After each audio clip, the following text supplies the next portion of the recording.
শুভ বিকেলবেলা দর্শক, আমি Jahiduzzaman Saeed, editor in chief, entrepreneur Bangladesh আছি আপনাদের সাথে। দর্শক, একটি সহজ প্রশ্ন দিয়ে আজকের আলোচনা শুরু করতে চাই। প্রশ্নটা খুবই স্পষ্ট, এই রাষ্ট্র কি সমালোচনা সহ্য করতে পারে? বাংলাদেশের গণতন্ত্র আজ একটি গভীর সংকটের মুখে দাঁড়িয়েছে।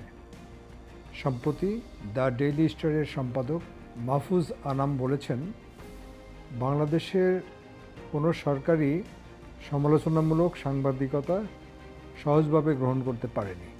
এটি কোনো দলীয় অভিযোগ নয়, এটি আমাদের 53 বছরের রাষ্ট্রীয় অভিজ্ঞতার বাস্তব স্বীকারোক্তি। কিন্তু এই বক্তব্য শুধু তাত্ত্বিক নয়, এর বাস্তব ভয়াবহ রূপ আমরা দেখেছি দ্য ডেইলি স্টার ও প্রথম আলোর কার্যালয়ে হামলার ভিতর দিয়ে। বিএনপির মহাসচিব মির্জা ফখরুল ইসলাম আলমগীর যথার্থই বলেছেন, এই হামলা কোনো একটি মিডিয়া হাউজের বিরুদ্ধে নয়, এটি সরাসরি গণতন্ত্রের উপর আঘাত। দর্শক, প্রশ্ন হচ্ছে, যখন সাংবাদিকরা পেশাগত দায়িত্ব পালন করছেন তখন রাষ্ট্র কোথায় ছিল?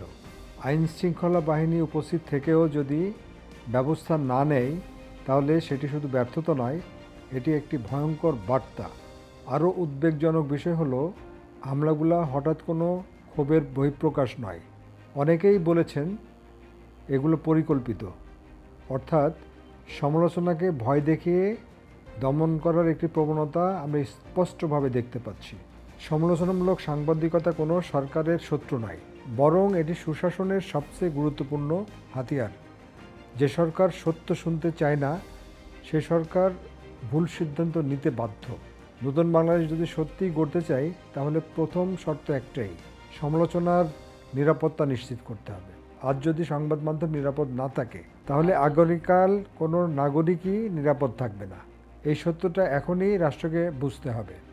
দর্শক, এতক্ষণ এন্টারপ্রেনিউর বাংলাদেশের সাথে থাকার জন্যে আপনাদের সবাইকে আন্তরিক ধন্যবাদ জানাচ্ছি। ভালো থাকবেন।